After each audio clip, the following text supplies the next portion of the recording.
Hello everybody, this is Alex from Hardcore Guides, being my guide for Devil May Cry 4 on Dante Must Die difficulty. Today we're doing Mission 17 entitled Adagio for Strings. This is the last of the Nero bosses, as I'm going to call it, because we get to fight the Savior directly after this chapter. There's only 20 missions in total, so realistically there's not really that many, but they're still a decent size. If that gives you any kind of indicator where we're at in terms of how far we are. But this one's pretty difficult-ish, because it's kind of weird. I'll talk about that when we get there. But the first part's not that hard, because all you fight right now are just scarecrows.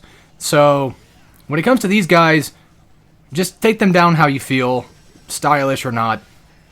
Stinger them into the walls, just to do extra damage. Now, do keep in mind that when you're killing a certain amount, it will spawn the armored enemies. I think it'll spawn all of them, or at least the first wave. I think there might be 2 waves. It has been a bit of time since I've actually done this chapter, so you have to forgive me for simply forgetting. But yeah, this is definitely the point in time where I've started using a lot more trickster type stuff, because, and I think I mentioned this before, but back in the day I didn't really know trickster was just this good. So it's something that I had to learn and remember. And unfortunately, I didn't get to use a lot of Royal Guard this playthrough, but I was kind of more scared about using it. Now, when the statue guys appear, just worry about them. Don't worry about the Scarecrow guy. And if your screen starts to shake, or if you feel the vibration, you know that they're charging up the ball attack. You should be able to hit it back. I don't know for sure if Royal Guard can knock it back or not.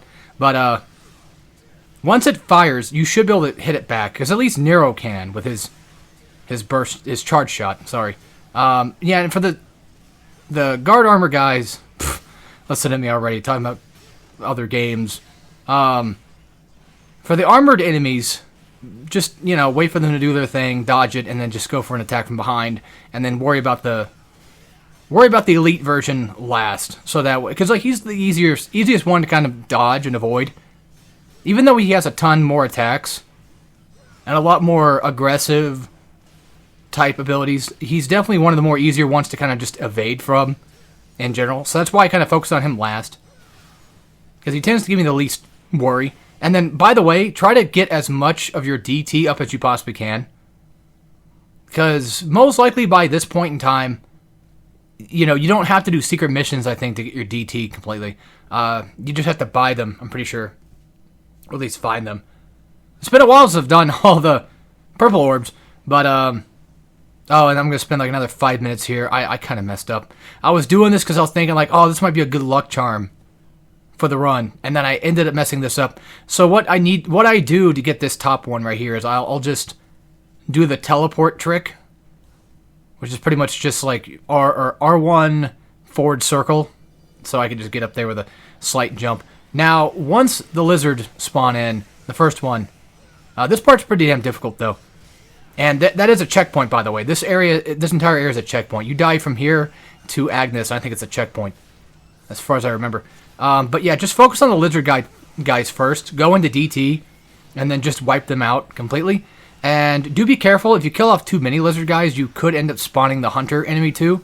But if you have him not really sort of, in the area, as in like, the camera's not necessarily focused on him, he won't aggro nearly as much, which everybody else does the same thing anyway. But just giving you guys a tip, if you kill too many lizard guys, they will eventually spawn in the hunter guy. So I would say kill like a couple lizard guys so they don't DT, and then after that take down the Reaper, hopefully while you're in DT, and just completely decimate him. And then after that, kill a couple more lizards and then go for the hunter. Basically, prioritize the lizard enemies first, and, depending on who spawns, then prioritize them, because the lizard guys can't do much to you when you're in the air, so, which I'm pretty much just doing anyway, by default. And then whenever he does the little shards, the little needles attack, I will use the teleport trickster move to completely evade all that. By the way, I feel like such a moron. I've been playing this game for a very long time. And this might have been a special edition thing, I can't remember.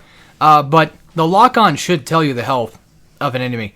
And I always tend to forget that's even a thing in this game because it just never... It never... Sorry, pops up in my head for me to really even think about. So, also, do keep the little green herbs. Stop talking about Resident Evil. Do try to keep, and I just trickster all those stuff when they're about to, when they go backwards, about to attack you. I just do trickster and evade it that way. But try to keep any of the green health orbs around just in case. And then for this damn thing, it's just gonna get in the way. So whenever you get the chance, just get rid of it. Just attack it, or go up the stairs and fight the hunter that way if you want to keep the orbs for yourself. But whenever you can get DT back, just go ahead and whip out the coyote and just keep knocking down the hunter until he just eventually just uncloaks. Then beat him down, preferably while in DT. And then, you can always do the Swordmaster Rebellion R1 circle forward attack, and it should do quite a hefty amount of damage. And then for this is basically just a precursor to Legendary Dark Knight mode. So what's happening right now is there's going to be a ton of scarecrows that are going to spawn. And then there's going to be the elite scarecrows, whose name I don't remember. But there's going to be 2 that are going to spawn. And as annoying as the regular scarecrows are, and as annoying as they are even in DT, I would say push these guys kind of together. Or at least try to fight them near each other. Hopefully, try to have one off screen, of course, just so they don't aggro too much. But try to take down the elite ones first, so that way these guys don't get in the way. The scarecrows themselves are not really that much of a problem, especially if you're better than I am and you actually pay attention to their attacks, which I don't. Then that will come in handy. Or at the very least, if you just happen to fight these scarecrow guys, the elite ones, either in the air or just away from everybody.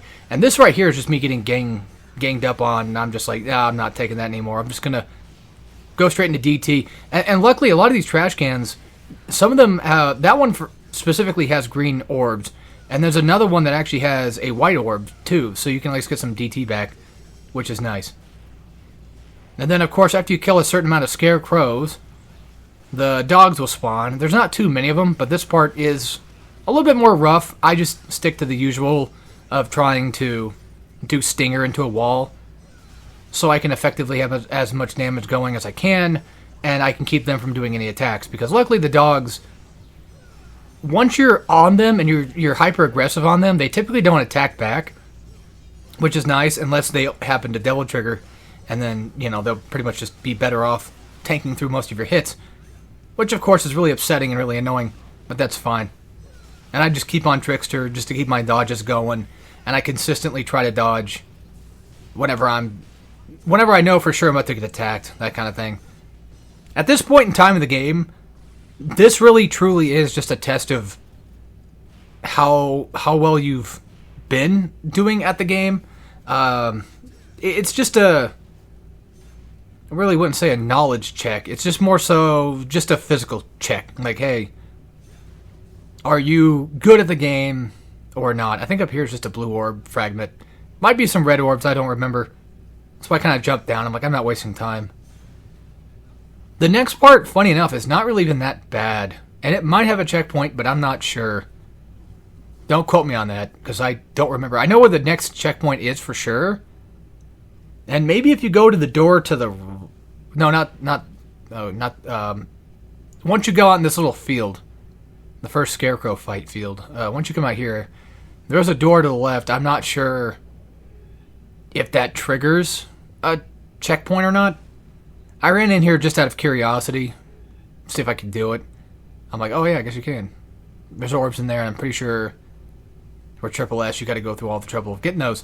But this part's not nearly as bad as I thought it would have been, thankfully. So hopefully that gives you guys some feelings of, I guess, lessening your anxiety on this part. Because don't get me wrong, I'm terrified of this part every time, but now I kind of just understand it a bit more. So essentially, just once again, fight one of the Reapers by themselves, try to have one off screen and away from you, and then just save your Devil Trigger for mainly the Hunter, because, yeah, unfortunately he spawns, if you can. If you start taking too much damage like I did there, then, go ahead and use it, but you want to try to make sure you have some DT saved up for the Hunter fight, so that way you can knock him out of his cloak fast enough. And then once you take down the 2 Reapers, which was not that bad, thankfully, you're going to be fighting these guys, which, again, luckily are not that bad. And I'm just throwing out shotgun shots to try to go for stuns. And whenever they fly in the air, I'm just trying to, like, again, I'm trying to go for a stun and see if I can just knock them down or whatever I can.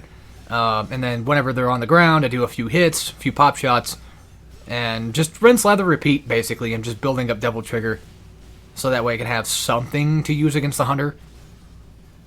And again, like I said, luckily at this point in time, I've gotten used to these guys' their attack pattern, so I'm not too bad at dealing with them. But unfortunately, this is a guide, and I'm not doing a very good job at that aspect. But then again, this is the last real true test of Dante's strength that you're gonna have. So at this point, whatever I taught you beforehand, hopefully will come in handy, or even what I'm doing right now on screen would be enough. There's better stuff that you can do, of course. There's always better things. I'm not a Dante player. I never said that I would. I never said that I am. I tend to be a lot better with Nero, which is kind of funny because you'll see it in the last chapter. The last 2 chapters where I struggled to play Nero again because I played Dante for so long. I completely forgot to play him. And right there, that was just essentially, I just want to get rid of him. I didn't care. I just wanted him gone. And then I'm still in DT. Thankfully, I'm going for shotgun shots, and I'm just doing the Swordmaster R1 plus circle Rebellion home run bat attack. So that way I can just get some damage. Try to go for an air combo, but mess that up completely. Didn't have enough time. But luckily, he's almost dead, and I've kind of gotten used to the needles. The only thing that you need to worry about, of course, no surprise, is when he goes into Devil Trigger, because it makes his needles a lot harder to dodge. So that's why taking out the Hunter as fast as you can is kind of a priority. And this right here is a checkpoint, so don't worry if you die in Agnes, which I did a ton. I think that's his name, I'm pretty sure. So I'm going to give credit where credit's due. There's a link in the description of somebody that fought this guy much better than I did. But I'm going to show you how I fight him with a little hint of how he did it. So I attack the boss as much as I can, and then just immediately right after go for the swords to break them. Like air combo, Yamato, that kind of thing. So that way I can at the very least, and that's something else you can do too, is when he's summoning the swords, you can't hit them back. And Dark Slayer Yamato does tend to do that. So that's something to kind of keep in mind. But the whole idea of this fight is to try to be as aggressive as you possibly can and do as much damage as fast as you can. And if you hit the swords, sometimes they typically go and hit the boss, which is pretty helpful, and it stops him from doing anything. And of course, no surprise, you don't want him to charge up anything, because if he does that, he's going to grab you. But if you got DT, you can just get out of the grab. And I'm just getting really lucky with my jumps, getting really lucky with my evades, so that I don't get grabbed, because that's the most terrifying thing. And it is a run killer for me, personally. But yeah, killing the swords, or him even having the swords be spawned, is something nice. And that move right there, that's the move that you'll see in the video that I put in the description. Essentially how to do it is you have Swordmaster equipped, you do with Giglamesh, R1 forward plus circle, and you charge it up once or twice, and then he does a thing called Distortion. And also, whenever he's charging up that, this is something else the guy does in his video too, where he'll jump in there and use Lucifer to do like the regular triangle attacks. So that way you can just take down that charged explosion thing that does heal him too, I believe. So, something to be careful of. And then eventually he's going to get kind of stunned after a bit of time. It takes a bit. It's a lot easier to do with Nero, and it's a lot more noticeable with Nero, especially because you can just kind of, go into Buster. When he does the fireball shots, it's not really much of a thing. Just wait for it, and then just dodge with Trickster or whatever. Hell, you can pretty much just run and typically just avoid all those attacks, just by themselves. Sorry, I'm talking too much, too quick. It's been a bit since I've done commentary. But yeah, I'm doing the old classic things that I've been doing, but like I said, there is somebody that has done a better job, and you can use the Yamato and stuff to deal with that, and I'm just going into DT. Oh yeah, Distortion. So basically Distortion, you want to activate Devil Trigger pretty much as soon as the attack lands when you're doing the uppercut move, so that way you can pretty much do 2 hits in a row.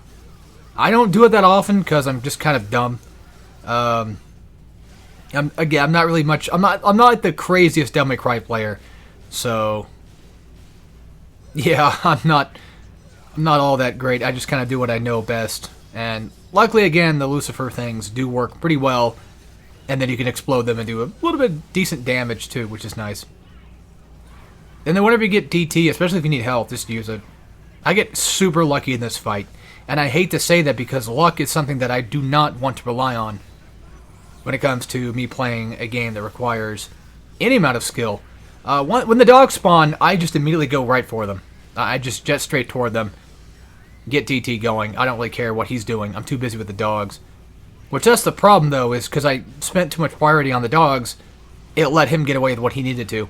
The dogs themselves are not that bad to deal with, so just do whatever you've been doing to him, and then if every once in a while go for a dog attack. Because for the most part, you can dodge them relatively easily. Luckily, the fish is also pretty stupid easy to dodge, too, which is nice. And now he's in DT, so it's going to take just a little bit longer to charge up, but luckily, 2 regular air triangles for the Lucifer, and then also the Rose Throw is just enough to break him out of his little spell. And this is me just doing the Trickster Teleport to get in and just dodge with good iframes and what have you. So, God, that's a tough chapter, man. It's a tough chapter. Like I said, there's better people out there that can, describe things most likely way better than I can, but that's how I deal with it. So, anyway, that's it. And as always, take care, everybody.